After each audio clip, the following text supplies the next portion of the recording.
Sanibona. Namhlanje isihloko esizokhuluma ngaso siqhubeka khona enkulumeni yethu mayelana nohlobo lokuphathwa kwabantu.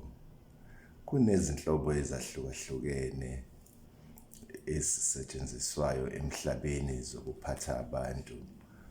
Kunalo luhlobo lokuphatha olwaziwa nge-dictatorship, kube khona uhlobo lokuphatha olwaziwa ngedemokhrasi. At least lezo inhlobo zokuphatha zowu-two izona ezidume kakhulu emhlabeni. Esithi dictatorship ila kusuke kuphethe khona umuntu ongenabo omunye aphethe nabo, kumbe abambisene nabo, kumbe abamphikisayo. Kanti idemokhrasi ilapho kusuke kukhona umuntu ophethe nozakwabo, futhi kukhona ababaphikisayo ngokwamaqembu ezepolitiki. Siyazi ukuthi njengesintu siphuma kude, siphuma emlandweni wokuphathwa amakhosi. Siphuma emlandweni la sazi khona ukuthi ukuphathwa amakhosi bekunemiphumela eyahlukahlukene kubantu bezindawo ezahlukahlukene. E-Europe la sicabanga ukuthi usikompilo lwesimanje lu-influencwa kumbe lu-based on i-modernity that is driven by European people aba-colonizer basithathela usikompilo lwethu, sathatha usikompilo lwabo. Okusho ukuthi even nohlobo lokuphatha ibona abalilawulayo. E-Europe bebefana nathi, nabo bebephethwe amakhosi. Lokho sikubona kugqame ngokuthi abanye babaphathi bomhlaba abadumile, ama-British,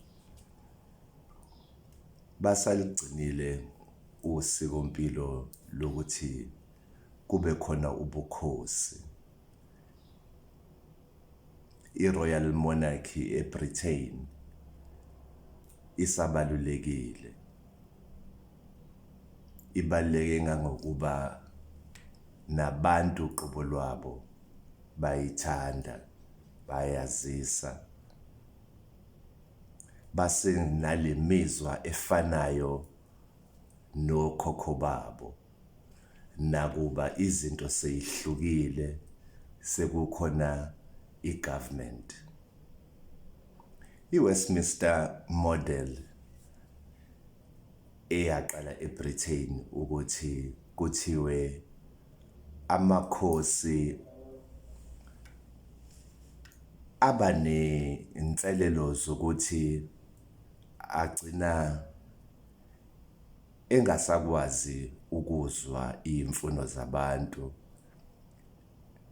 angatsheleki ukuthi kukhona iphutha elikhona ngoba abantu basuke besaba. Kwagcina-ke sekukhona i-Westminster model ethi yebo ayibe khona inkosi, yebo kube khona komkhulu, kodwa siyalidinga nephalamende eliqokwe abantu. Sizoqhubeka siyazisa inkosi, sizoqhubeka sikhuleke komkhulu, kodwa ukulawulwa kwezimali nokuphathwa kwezinto akuphathwe ngendlela ezolawulwa abantu ngama-parties aqokwe abantu ahambisana nezimfuno zabantu. So i-influence kumbe ukubhebhetheka kokucabanga ukuthi idemocracy iyona ndlela yokuphatha kube nayo imithelela emihle kakhulukazi e-Europe, ngoba siyathola ukuthi khona amakhosi abenesihluku kakhulu kubantu, abantu abaphuma kuma-systems ajulile afana even nalawo kuthiwa ama-serfs. Ama-serfs kwakuwabantu ukuthi uma ngabe umkhulu endaweni ukwazi ukuba nabantu abahlala kwakho abafana nezigqila ongabaholela ilutho abagcina ngokuthola ukudla kuphela abazokupheka bakusebenzele ensimini. Uyabona-ke ukuthi indlela yase-Europe yokuthatha abantu e-Afrika bayobenza igqila phesheya kwezilwandle ayisuki nje kuphela osikweni impilo abalwenze ngoba bebona thina, ngisho bebodwa bebegqilazana. Yingakho i-system yama-serfs yasheshe yaphela e-Europe. Yingakho i-system yamakhosi yasheshe ya-challengewa e-Europe. Sizokhumbula i-French Revolution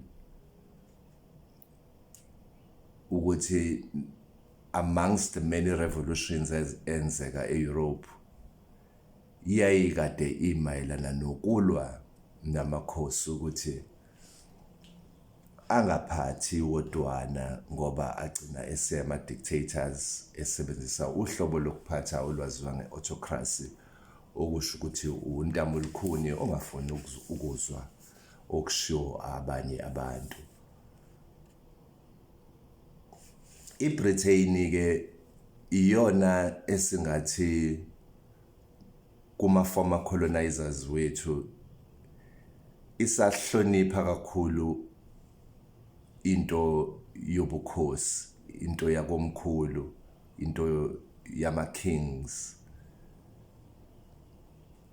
Isamile indlu yabakhosi eBritain alongside the British Parliament, alongside i-Westminster Model ethi yebo abantu banelungelo lokuqoka abantu abafunwa yibona futhi bazokwenza lokho njalo emva kwesikhathi esithile ukuze senze isiqinisekiso ukuthi umuntu osejwayele kakhulu ukuba sesikhundleni uyakwazi ukuthi abuye asuswe ngoba mhlawumbe usuke seney'nkinga zokuba untamolukhuni, usuke seney'nkinga ze-corruption zokudla imali, usuke seney'nkinga zokuthi angenzi iy'mfuno zabantu. E-Afrika umlando awusitsheli ukuthi amakhosi ethu abesicindezela. Yebo, kuye kwabakhona isikhathi esingemnandi la sibona khona ukuthi ubukhosi